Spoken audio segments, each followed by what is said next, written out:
they propose is, okay, there must have existed some kind of ape man 3 or 4 million years ago who had feet exactly like modern human feet. So that's how they try to explain this evidence away. It's very interesting how this process of knowledge filtration works.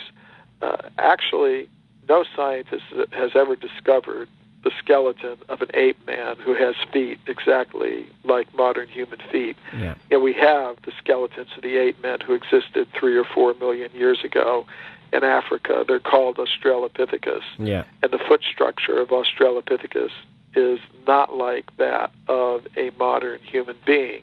It's very ape-like, like the foot of a chimpanzee, for example, with very long toes, sort of like human fingers.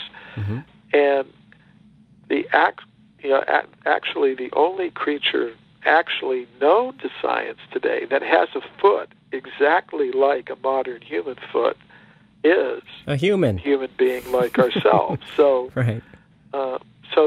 If there were just 1 or 2 discoveries like this, well, then maybe you could say, well, yeah, but there's a couple of puzzling cases here, but the vast majority of evidence supports the current theory. So I guess we'll just have to say, well, you got a few little mysterious things. But what I've shown in my work is that there are not just 1 or 2 discoveries like this. There are hundreds of them. And, that book, Forbidden Archaeology, is 900 pages long. Yeah. It's full of hundreds of discoveries Amazing. Like this, of human bones, human artifacts, human footprints, tens of millions, even hundreds of millions of years old, all reported in the professional scientific literature. Yeah, it really puts the Antikythera computer and the Baghdad battery to shame a little bit. Yeah, well, the Antikythera computer is interesting in its own right. Yeah, exactly. I think that has to do more with the history of technology. That is a mechanism that was found by marine archaeologists in an underwater shipwreck that goes back about 2,000 years, I believe, to late Greek times. And it's still pretty amazing. It was made out of metal. There were several dials that allowed whoever was using it to calculate the positions of stars, planets, eclipses, and things like that. It's like a little handheld computer that was dedicated to astronomy. It's really a pretty amazing thing for a couple thousand years ago, but but that, for me, that's another topic in alternative history. There's so many topics in alternative history, so there's got to be some kind of division of labor. I can't investigate everything myself, so I've chosen to concentrate on the origin of the human species and extreme human antiquity. By that I mean evidence showing that humans like us existed earlier than most scientists now accept. And what most scientists now accept is that human beings like us came into existence between 100 and 200,000 years ago.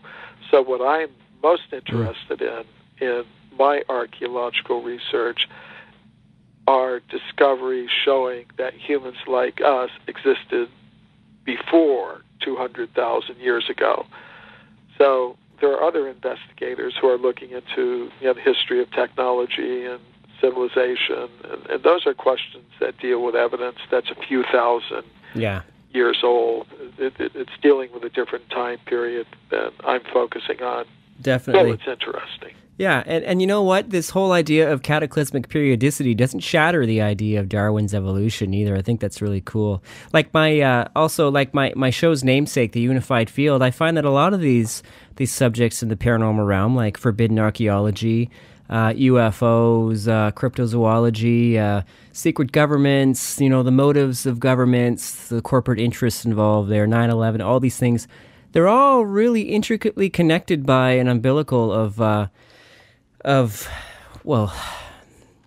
a truth that seems to be unraveling because of, I think for a lot of reasons, but particularly because of contemporary social media that allows us to spread this information and have these alternative programs. And we're really at an interesting point in history because we're almost peeling back a veil that's been kind of held in front of our eyes and fogged us for so very long. Do you think that some of these I mean, I'm going back to this whole Mac Tony's things, but do you think that it's possible that one of these civilizations that had risen and fallen may have survived a great cataclysm and had maybe contributed to the building of incredible monuments found all over the earth, and maybe passing on of information and leading to mythologies of places like Atlantis? Yeah, I accept something like that, myself. But for me, you have to keep in mind that I look at the data, the Earth, as being part of a whole cosmic hierarchy or conglomeration of populated places in the universe, so that there may be reservoirs of knowledge off this planet, that knowledge can be reintroduced after catastrophe. So yeah, there is survival, but the survival may be, if some may propose that there may have been populations on Earth that survived the catastrophes, and therefore that's why we see this continuity over time. Or it may be that there is a source of human populations off of this planet, so that knowledge can be preserved, knowledge and technologies and architecture, sciences of architecture can be preserved at some higher level and then reintroduced on this level. Sort of like a lot of people these days, they store their pictures and documents and things like that, essential things that they don't want destroyed. They put them on the web, on their Gmail account or something like that, so that if something happens to their hard drive or computer, then they can, get the information from the cloud and put it, back. Yeah, so I think there's some system like that, for the Earth and the human population here. There's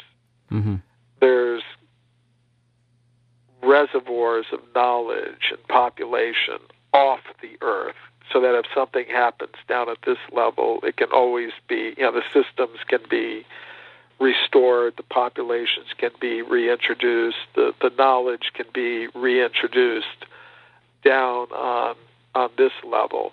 Yeah. Because we do see that catastrophes do happen, on this level. So, just like people, they have experience. Their hard drives can go down. The systems that they have for backing things up can fail.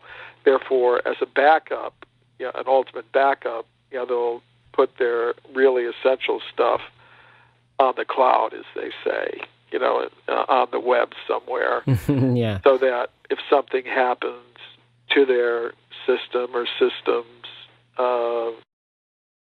they can always get back the essential files that they need or whatever. Yeah. I think there's something like that goes on a more cosmic level.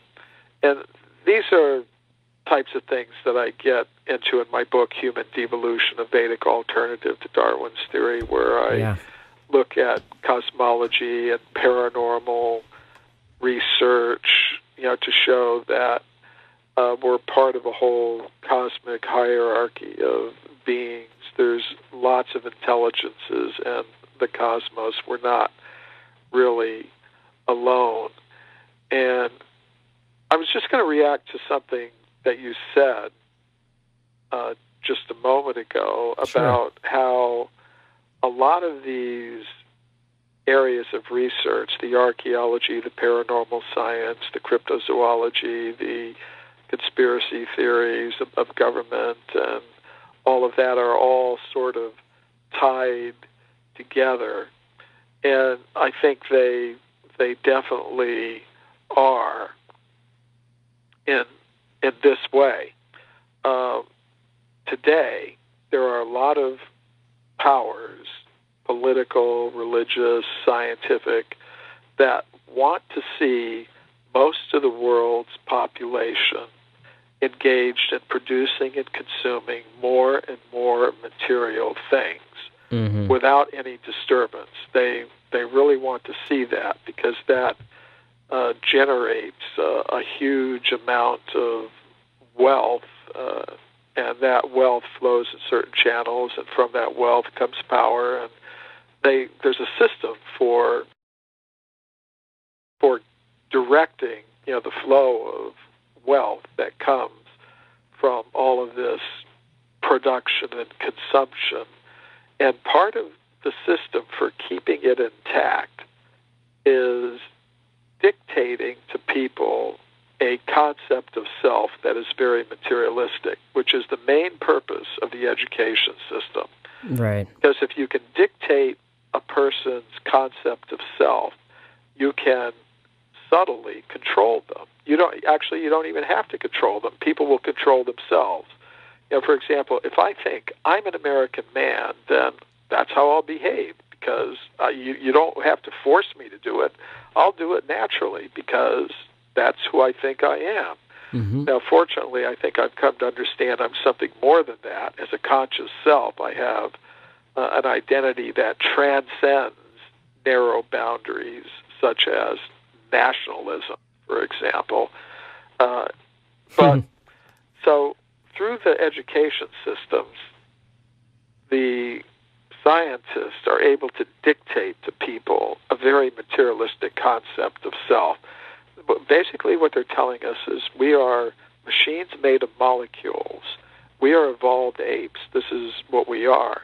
And if we accept that, then naturally our goals will become extremely materialistic, and we will go along with their idea that the production of more and more material things is the main purpose of human life, and that's what we'll do. Say if people had a different concept of self, for example, we're beings of pure consciousness who somehow or other have come in contact with this world of matter, and we're meant to go back to the level of pure consciousness from which we've come, then we would have an entirely different type of politics, an entirely different type of civilization, an entirely different type of culture. We would be thinking, okay, not to produce and consume as much as possible, but produce and consume as much as necessary in the most simple, natural, and efficient way possible, while putting most of our human energy into developing the resource of consciousness and restoring consciousness to its original pure state. Yeah. So if that were to happen, that would mean less human energy going into material production and consumption, which means this whole worldwide system that's been constructed over the past few centuries would fall apart. And there's a lot of people who don't want that to happen. Mm-hmm. And therefore, they want to keep intact this idea of Darwinian evolution. It's really useful for them because what it does is it gives people a very materialistic concept of self, which means they begin to adopt very materialistic goals, and it means they become subject to the control of the political elites, the religious elites, who are also part of this. If you really go deeply into religion, you'll see the essence of it is what I would call spirituality. But most of the religions that people practice are simply